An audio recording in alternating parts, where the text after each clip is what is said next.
Welcome to the Media Nerds Podcast. I'm Dan Vadabonker. And I'm Kenton Larson. And Kenton, I have produced an ad for our podcast. I wish I could play for you here, but I can't. I'll play it for you afterwards. Actually, wait, let's pause it and I'll play it for you and then we'll come back to it in a second. In a world filled with confusing media, fake news, misinformation, disinformation, two nerds are stepping up to consume, digest, and deliver it back as one hilarious podcast. Kenton and Dan are the Media Nerds, two friends who get together weekly to talk about all forms of media, radio and TV, streaming and socials, newspapers, advertising, the whole shebang. If you can watch it, read it, or listen to it, you know the Media Nerds are going to be talking about it. So check out the Media Nerds Podcast. New episodes drop Fridays, wherever you get your podcasts. What do you think? I love it.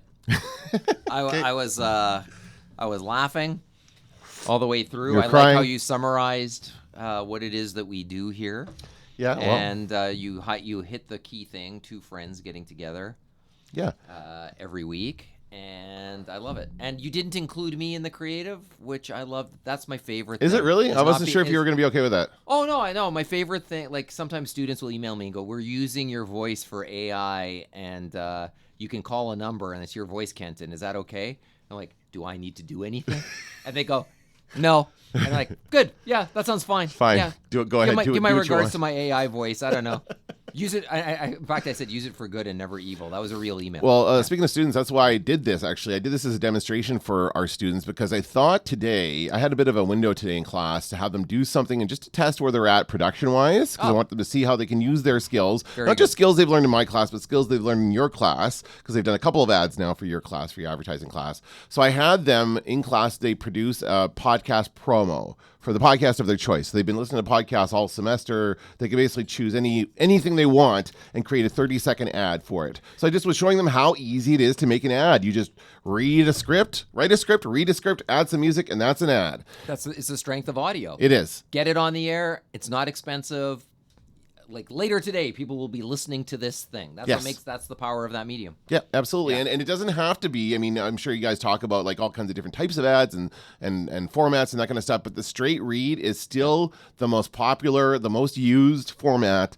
Every commercial break on the radio, you can hear at least a couple of straight read ads, meaning just one person talking. Sometimes they're not even music. Sometimes it's just a person talking. I don't even tell the students about straight read ads because then I'm going to get the most boring copy ever written in a long, in one giant paragraph, and it's just I can't do it.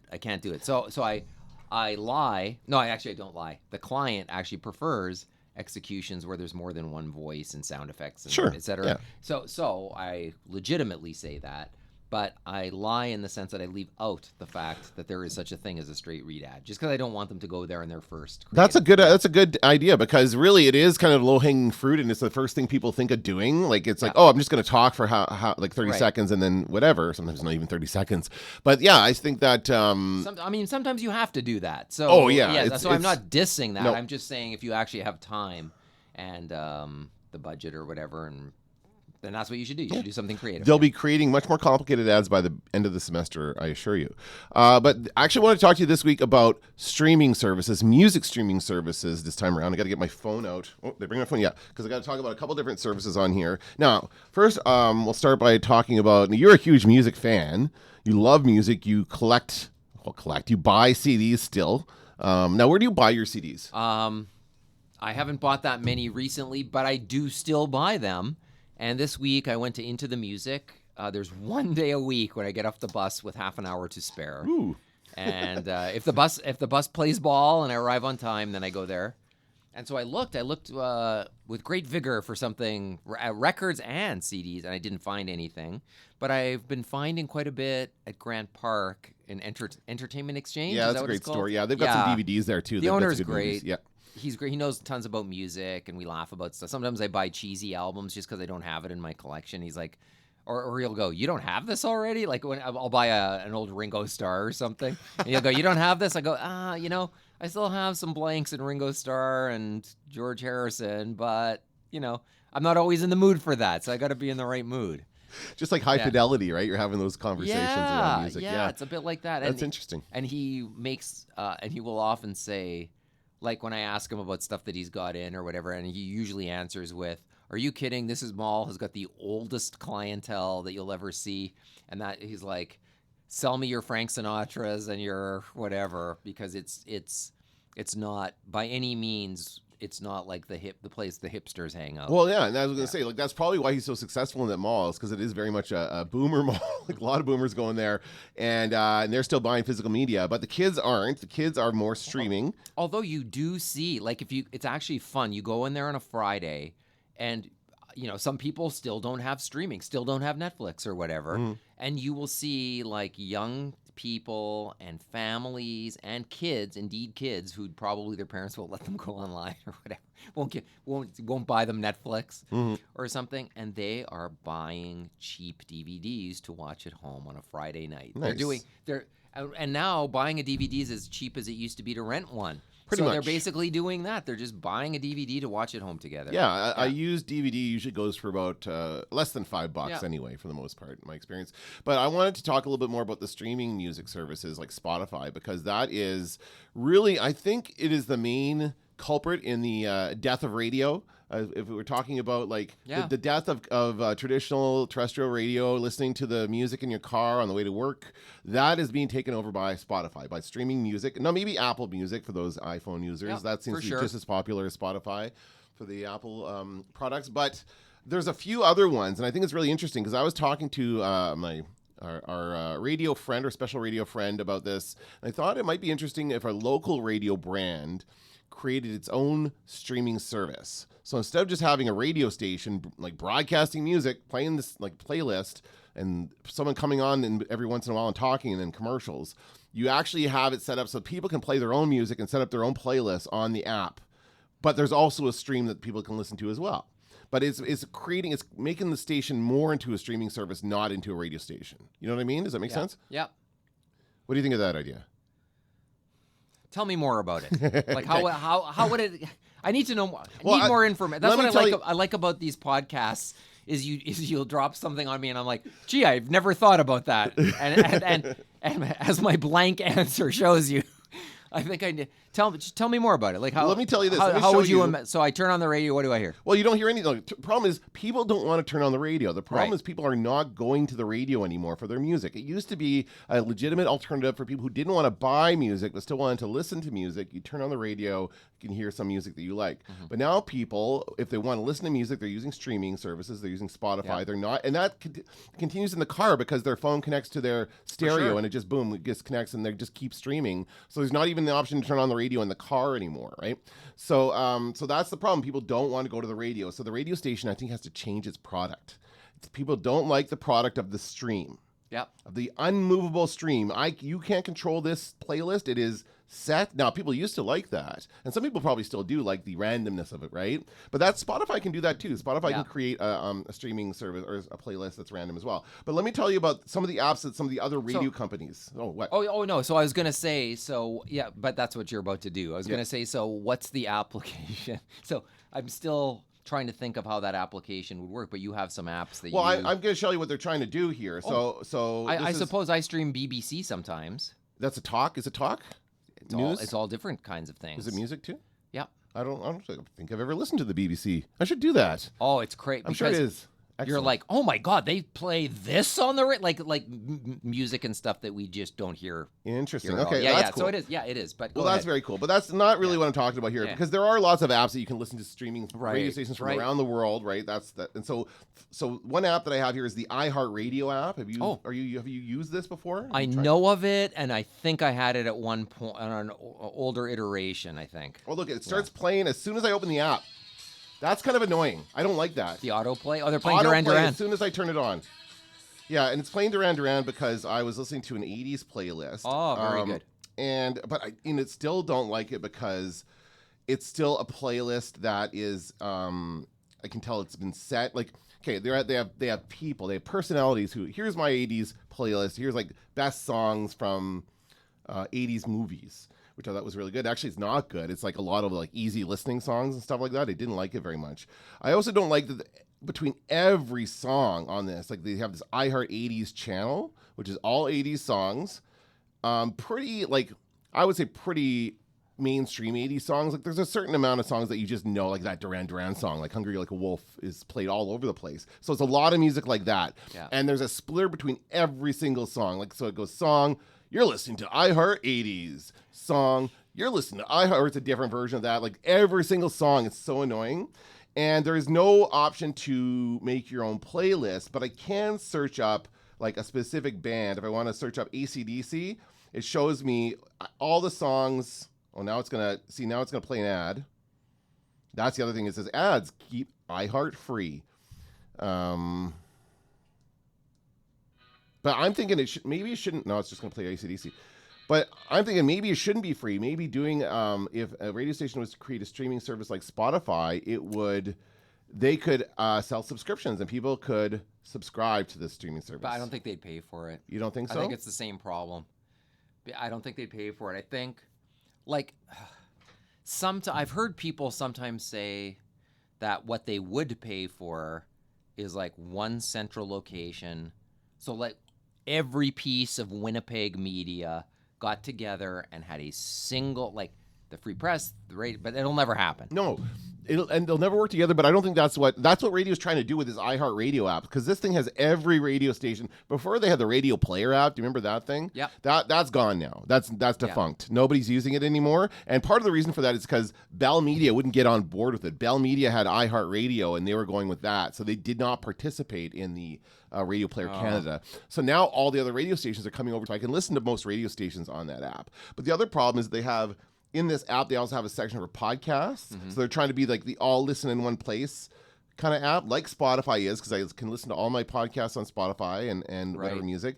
But this only has the iHeartRadio podcast, not everything. Like it doesn't have the same podcast search ability that other podcast apps do, which is totally possible. You can do that. You can actually use the code or something from the Apple algorithm. I don't know how the computer stuff works, but you can do that. And you can make that into your app so you can search up any podcast that's available on any streaming platform. It's very, very easy to do that.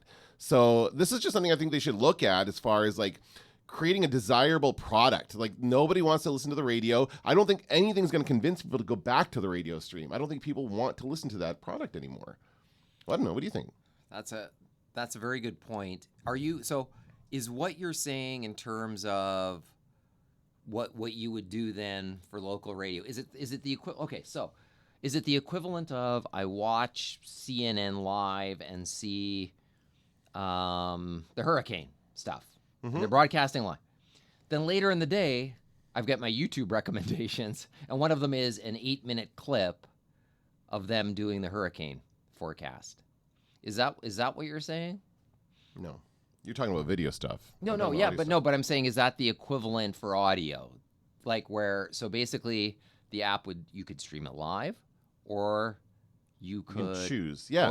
or on demand. So it's both. Demand. Or clips on demand based on the things that you were looking for. It's both. It is both. It is a live stream of the radio station, but it is also every song that is available in that radio station's playlist. Every song they have in their music library is available for you to stream at your convenience. You can look it up, search it, play it. You can create your own custom playlists. Mm-hmm. You can share them with friends. You can create a whole social media thing around it.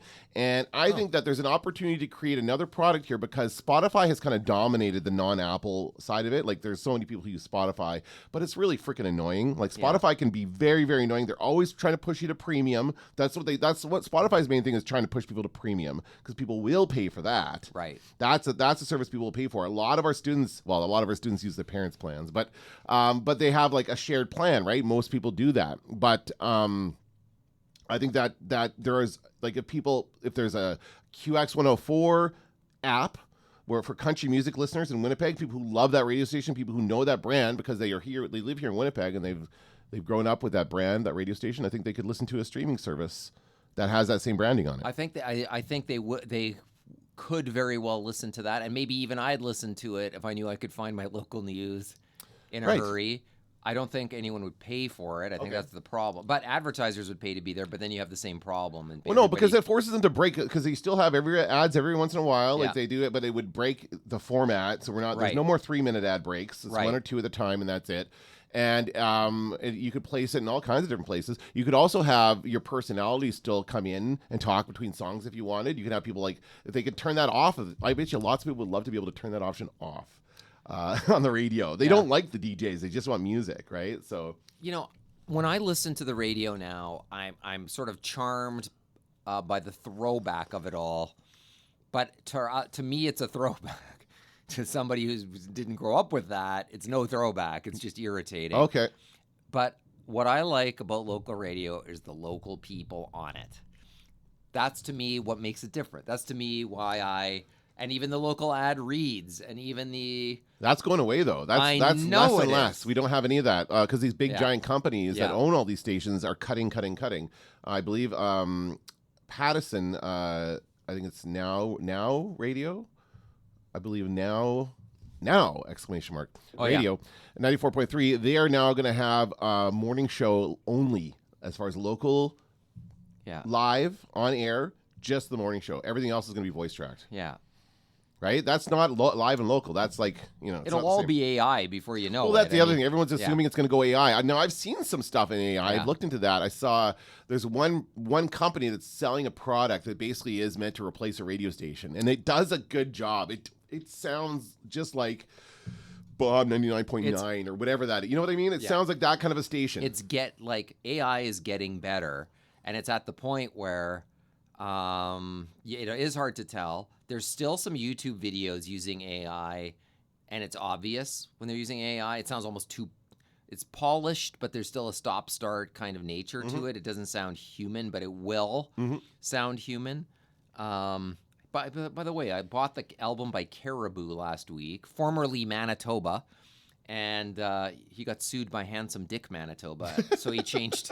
Okay. It's like lots of Manitobas getting sued. Yeah. So speaking of local, and I was not enjoying the latest Caribou album. I was like, it's not as good as his other album. I can't figure it out. So I look for Caribou reviews. I'm like, okay, what's going on here? And The Guardian has an article saying, Caribou has decided to embrace AI. So all of the voices on the record are his voice, but he has AI'd them. So the lady singing on the first one is him. and it's like, and so you're kind of like, oh, is that why I hate this? And now hate's a strong word, but I played it back again, and the album has a good, definitely a good single on it and some decent things.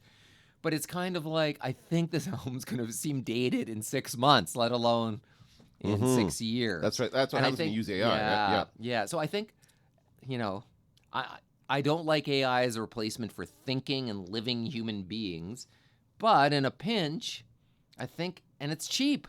Well, that's what's going to make it. Yeah, that's where the corporations are going to go. They're going to go with cost cutting measures. They're going to go with. I mean, you're going to hear it once. At some point, we're going to hear the first AI radio station, and someone's going to hype it up and make it sound great, and they'll try it for a bit. They'll probably get bored with it. But I just think that the local stations are struggling. Because there's nobody wanting to advertise with them, because I think nobody wants to listen to the radio anymore, and I think there's a struggle there. So I think there's something to that. I don't know. I like the idea though. The idea that local media is getting hammered, kind of in all media. It's getting hammered. It's weird though, because local media, the problem is that you cannot get as many people locally to see something and make as much money. If you're making money off of clicks or views or whatever that is, then you have to go wide with your appeal, right? You have to appeal to like Canadians or the world or whatever. You can't just talk about Winnipeg because nobody will care outside of Winnipeg. But that's what people here really do care about local, right? So there should be a way to pay more for it, or to place more value on it because it is local. We're on the cusp of 1 million people here. Yeah. Oh, they've been saying that for years. Oh no, but I think hey, we see it in the housing. I've been hearing that on the radio for years. As we reach 1 million people. I've noticed it's hard. I know it's more immigration lately, but yeah. Well, for sure. But I've noticed also sitting in traffic is a little longer than it used to be. Yeah. Making reservations at a restaurant is like harder now. You can't just roll in like you used to be able to at a 5-star restaurant and be like, I feel like this tonight. Like, nope, sorry, you're not eating it. And I think there is a model for that number of people that can work, but not in the little rural communities. Like, there is no financial model unless you string it all together. And once again, now you're talking about doing something with a wider reach that is not going to be as interesting. You can't do a story And then about... the corporate, but then therefore it has to be owned by a corporation, Right. and then it's going to get cut. Right. That is so we've hit the conundrum. This is the problem, right? Oh man. Yeah, but a place with a population size that can support something and be financially viable, the major Canadian cities might be okay, but not all of them. That sucks for people in rural areas. Like, what are they supposed to do? It's terrible. It really is. Like, it's. I don't know. The local newspaper lasted longer there. Yeah. And the local radio station was lasting longer there, but until they closed about 200 of them in the last few weeks. Yeah. Or whatever. And I mean, all of that stuff lasted longer, and also access to internet wasn't so good at a certain point. True. Yeah. And so all of that made it last longer. But now it's arrived everywhere. You can live in the Arctic and order it from Amazon, and some drone's going to come and drop it off in your lap. It's not like it used to be. Yeah. Like living in a rural area used to mean you were cut off from everything, and not at all now. There's got to be another financial model that does not depend on numbers, as overall numbers. There's got to be some measurement of quality of customer, because people are more invested in local. They will listen. They will care more about a local station than they will about some big network that doesn't care about them. I got the New York Times top 100 restaurants or whatever it is they do every year, and it's all across America. So I'm like, oh, that looks good. But I'm not going to go to any of these places tomorrow. Let's put it that way. And when I get Chow magazine in the mail for free, those are places I can go to tonight. Those restaurants. So I think it's things like that. Like, everybody likes hearing about something new, some product that's going to help them, something in their community that people are doing, some club they can join, some community group they can join. And I think and once again, we're talking small, like that's what a Facebook group is, basically. Right, yeah, exactly, right. And Facebook has replaced that. Yeah. What about, is music still the product that radio should be getting behind? Like, right? Like, is this a failing model? So in some ways, yes. And okay, so on one hand, music is the international language, everybody says. Some people say it's math. But anyway, I don't say that, but that's a universal language. Music is the language of the world, but the problem is nothing alienates somebody more than your musical taste, as opposed to their musical taste. It's become so individualized now, right? Yeah. It really has. The musical artist on a talk show goes last because everybody turns... Like 90% of the viewers go away. But that's always been the case, right? Yeah. That's always been the case. But I think that aren't musicians having a hard time selling concert tickets now? Like, isn't that happening all over the place? Yeah, it's like I knew Paula Abdul would never show up here, and she canceled. I was like, I'm like, you're telling me that J-Lo can't tour, but Paula Abdul can? Like, that's craziness. And of course, they both canceled. But it's just because there's so many bands out there, and there's so much music that has become fractured, and the audiences aren't as big as they used to be. So they're not listening. But again, I think that, radio used to be that other option. It was like you could buy the music. The real music fans would buy the album, would go out, and they still do. They still, I'm going to assume a lot of people still purchase music on iTunes. Do people still do that? I do, but nobody does. Maybe they don't. Maybe it's all Spotify, right? Kids don't do that. Just Spotify. Yeah, pretty much. But but you know what? I always think about this too. In the UK, they love their music, and you just watch the live stream from Glastonbury, and you see everybody gets a crowd. Like, it's not there's just an openness to music in a way that we don't see so much here. And they have a show later with Jules Holland. Jules Holland, formerly of Squeeze, of the band Squeeze, and he hosts the show. And he's a keyboardist. He plays the piano and keyboards, etc. And so they have talent from around the world, from North America and the UK and Europe and outside of there. He'll have African musicians on there that you would never hear about here. And I love it as just and it's a very popular show, and it's a collection of here's what's new. Here's bands and musical artists that you should be paying attention to. And it's so good. And I think, are you telling me that couldn't work in North America? Like, I think it could work, but you need the right character as the person hosting it. Yeah. You know, you need the right combination to That's make it work. that's very common for a lot of British stuff. I think they have a lot of panel shows over there that I love. I think they're hilarious, and I honestly watch a bunch of them. But too. every time they try to recreate that over in North America, it's not gone well. Like James Corbin kind of tried to do that, and did not. People didn't like it as much. Maybe because of him. Maybe because he wasn't the guy, right? Maybe it's all about the host. Well, Canada used to have a lot of those too, those news shows. Guess the headline, like Headline Hunters. There used to be a million shows like that. And I think they were pretty popular. I remember people talking about them and watching them, but there was never a music. Well, CBC had people singing hymns. Do you remember that? I just remember video hits. Video hits. It's a version of that, I guess, but it's only videos. Like as opposed to artists show. So in the same room, you've got Sting standing over there.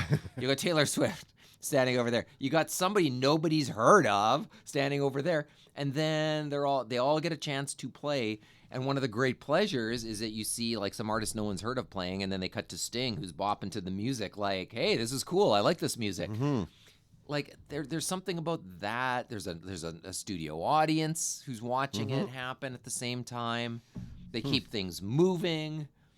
It's just it's just the format just works. But I don't know. But I like a lot of British entertainment, and I don't know if that's replicated as much as it once was with Monty Python or... No, I know. But I find that there is a lot of parallel happening between our media market and the British market as well. They're also facing a drop in like cable news subscriptions and that kind of stuff. Yeah, like people are not watching cable TV as much. They have more of a newspaper culture though. They do, and they are, if they haven't already, shutting down the AM band. They are in the process of shutting down that AM band and the radio, so they're not even going to be broadcasting AM radio anymore. And that's something now I just heard in the States. They're trying to pass a bill in Congress to force automakers to continue to put AM radios in cars. Like Ford and these big automakers don't want to anymore. They don't want to bother with it because nobody uses it. But because there are so many radio stations dependent on listeners on the AM band, they're forcing them to keep it in. And that's stupid. Like, why can't they adapt? Why can't they change to streaming? Why do they have to broadcast over AM?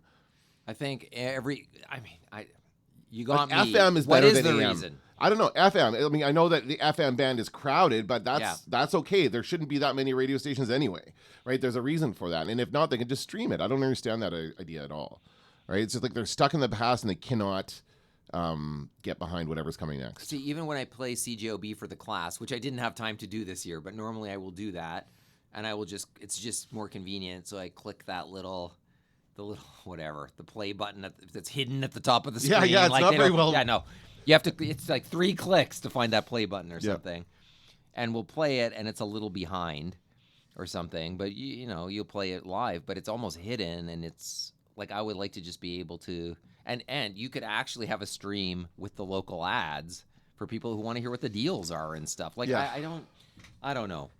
I just think they need to kind of think more outside. I hate the term outside the box, but I really do think that the radio industry needs to think more about changing its product, about adapting to the new audience, what the new audience wants. They can't keep chasing people. They can't keep trying to drag people back to the stream. They're not gonna come. They don't want that. I mean, I'm finding, I don't know if it's just me, but I feel like even the mix, even the playlists, and I forgot to mention the other one, the Rogers app. I just downloaded this called Seeker. Seekr, no vowels, of course, in the end. But all this is just a bunch of, this is just the radio station. This is all it's all Philly Joe and Kirby. It's all stuff for their morning show. Yeah. There's nothing in here that lets me, it's just streaming radio stations. I can put together some playlists. It's very limited. But if I want to listen to a song, it's going to tell me, it actually will tell me like, what's playing on any given station at any given time, which is kind of cool, I guess. Yeah. So I know that the Headstones are playing on 92 City FM right now. Oh, that's cool. I could also just listen to the Headstones anytime I wanted to, right? Yeah, so it's not quite the same thing. And they need to give people more choice here. They need to give them the option to like create their own playlists. The interactivity that Spotify gives people, they also need to give people. Yeah, I think that's true. I think there is people are interested in local things, and as long as that remains the case, there's something you could do, right? Mm-hmm. But I don't think we had a podcast where you were talking about how some of these places are just so stuck in their ways they can't actually see outside of That's what I mean, yeah. of the stuff that they're doing. And so could they, like, what would get this rolling? Someone listen to this podcast who wants to do it. Here's the thing, and I so last when I posted that one, I don't remember I talked about this. I did talk about this last week about when we were talking about promoting the podcast. Like when I posted something on Facebook, that's where all my like media friends are. So I was hoping somebody in the media would see that and say, "That's a good idea. We should do something." But Facebook, of course, just tanked that link. It didn't share it with anybody. Nobody actually saw that post. So I'm just going to start bugging people. I think I might have my students do an assignment actually around this. I think this would be, I have had students do an assignment where they have to come up with a new radio station brand for the city. I've had them do that. So come up with it because formats flip all the time. It's very common in radio for them to flip to another. By the way, our Power 97 just flipped formats. Did you know that? Power 97? What is it? It's Winnipeg's. It's not a format flip. It's a new tagline. Winnipeg's alternative rock. It's alternative now. Is there? What do they call alternative rock? I'll bet you it isn't. It's the same shit they've been playing all the time. It's Foo Fighters. It's fucking Nirvana. Alternative rock. Biggest band in the world. Alternative to what? I don't know. But that's what I'm saying. Like this is what a format flip is, right? So anyway, but I've had students do that before where they come up with an idea for a new radio station that would work in this market. So I think that's a great idea. I might have them do that, something that would be aimed at a younger audience that would get younger people to listen, but also includes kind of this functionality of song selection. So like I don't think it's a coincidence that club going and like going to see live music are eroding at the same time as local stations are. Okay. Because I think that's how you get, like, I remember 92 City FM would play the band, like the Tubes are coming to Winnipeg in 3 months and we're presenting it and we're going to play Tube songs like all day long every day. And by the time they play here, you're going to be a fan of this band. And we're all like, we're the club of Tubes fans now. And we're going to all show up there. And we did all show up there and to see this bizarre band from California with a couple of hits and then a weird show, a weird Vegas style stage show. We're all going to show up there and we're going to sell it out. And that's what would happen. But that only works if you have enough people. Like you have to have enough people to create the club, and then you can get into concert promotion at the same time. And not enough people are listening. That's the problem, right? Yeah, that is because it doesn't work if not enough people are listening. Yeah, you can't convert them into, and advertisers don't want any part of it if people aren't listening.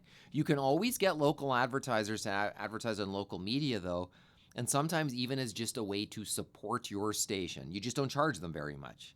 Sure. Yeah. Right. So you just go, hey, look, don't you think that local whatever is important? You can sponsor this, and local people who like this stuff will hear about the deals that you're offering. And I think local businesses are happy to do that kind of stuff as long as it doesn't cost a lot. But the problem is that these companies, these corporations think in terms of profits, they think in terms of maximizing profitability, and they're raising their prices to get the most out of what they can. They probably have like a minimum or whatever they have to set, and it's just it's so lame. It is so lame. Such a sorry state of affairs. Okay, I'm getting upset talking about it. Okay, let's do some recommendations. Okay, before we do that, why don't you get the students to think of an alternative to the way radio is now presented? Yeah. Okay. Find out based on what their listening habits are. Yes. Okay. Because that's who matters, because that's what they're trying to attract. That's the audience they're trying to capture, right? Okay. So I'll put a pin in that. We'll come back to that. That'll be next semester. We'll do that. That's when we talk about traditional radio. That's great. For recommendations this week, I want to recommend something to you that I think you may have seen already. I don't know. It's a Netflix show that is the ultimate slow burn for me, because I really didn't know if I liked it until like the 4th or 5th episode. And I honestly would watch an episode and then wait like a week or two, watch another one, maybe get halfway through, turn it off, come back to it a week later. Slow. It's The 3-Body Problem on Netflix. I had the same problem with The 3-Body Problem. Okay. Yeah. So did you finish watching it? I did. Okay. I still have 1 episode left. I'm in the 8th episode right now, so I won't spoil anything. I would say that show turned me around in the 5th episode. So that's the one where that big thing with the boat happens. Yeah, that's crazy. And that's like, whoa, what the hell? And then all of a sudden I just said, whoa, this is about something way bigger than I thought it was. And then I all of a sudden clued in, but it really didn't get me at first. It took me a while to warm up to it. You don't seem like you like it. I like elements of it. Okay. I agree that it is not the worst thing ever made. It's got really good moments. I think for me the overall takeaway was passable, forgettable. Okay. In the end. Okay. But you're right. Like it's the early going is a little tough. Well, it turns out it's like this mind-bending science fiction, right? So all this weird stuff starts happening. You have no idea what it is or what, and then they explain it in this kind of weird. They have the sophons, which is like this weird spy device that these aliens have that they can spy on. There's aliens, by the way, and they can spy on humans.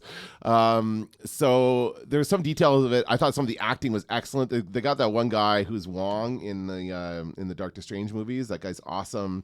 Oh yeah, and I don't remember his name, but and a few other actors. Couple of actors from Game of Thrones that were really good in there as well. So some really great performances, and just what they're ending up doing in the end of this episode. I'm like, I never would have thought it's going to this place where, like, I don't want to spoil what they're doing, but it's just such a crazy out there thing. I can't wait to see where it goes. And good news, it's been confirmed it's coming back for a second season. So at least you get another season out of this. It was nominated for some Emmys. Oh, is that right? So okay. I don't think it won anything.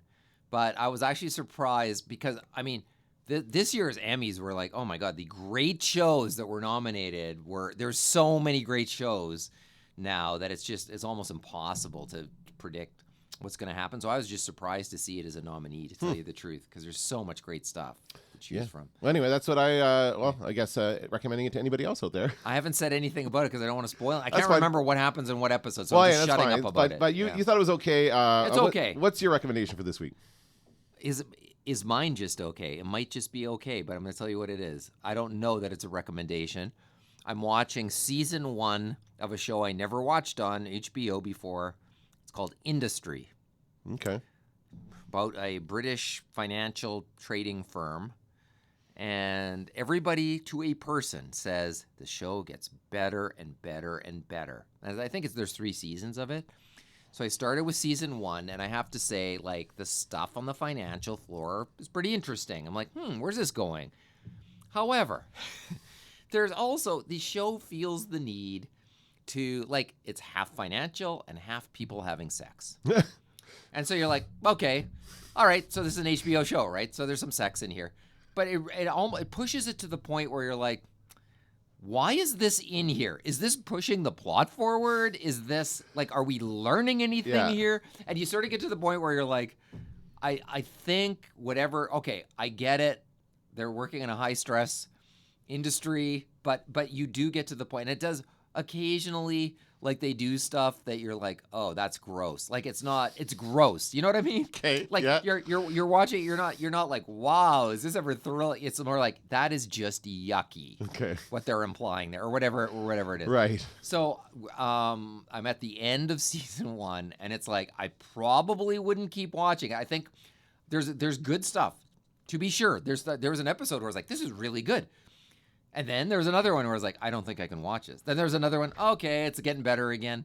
So I'm getting toward the end of season 1. If what they say is true, and season 2 is much better, and it appears, and I looked at the ratings on IMDb, and it's true, season 1 is pretty low, season 2 gets higher, and season 3 is really high. So I was like, all right, I'm gonna take what people have told me at face value, and I will keep watching Industry in the hopes that it continues to get better, because season 1, I'll be honest, it's a bit of a slog. I have to say it's a very generic name. I would never watch it based on that name. Well, I saw a preview for the current season, and it does look really good. It looks pretty thrilling, and I was like, wait a sec, Industry, is this about marketing? It could be about any industry, Kenton. That's the problem. Is it about the steel workers? What is this about? Is it about acting? It's about the food service industry, Kenton. Oh, it's about perfect. Fast food. I want to know what they're doing upstairs when we order our lunch. Yeah, so I don't know if I have a recommendation. All right, well, maybe I'll check it out. 50% of the show is good. And the other 50% is sex. That's and I'll tell you, we'll touch base again on, I want to know what you think of the conclusion of the 3-body Yeah, album. I'll come back to that. I'll probably watch that today. And I'll tell you what I think of season 2 of Industry. We'll revisit these picks. Sounds good. To see if they're actually picks. All right, that's going to do it for this episode of the Media Nerds. I'm Dan Vadabonker. I'm Kenton Larson. Don't let the door hit you on the ass.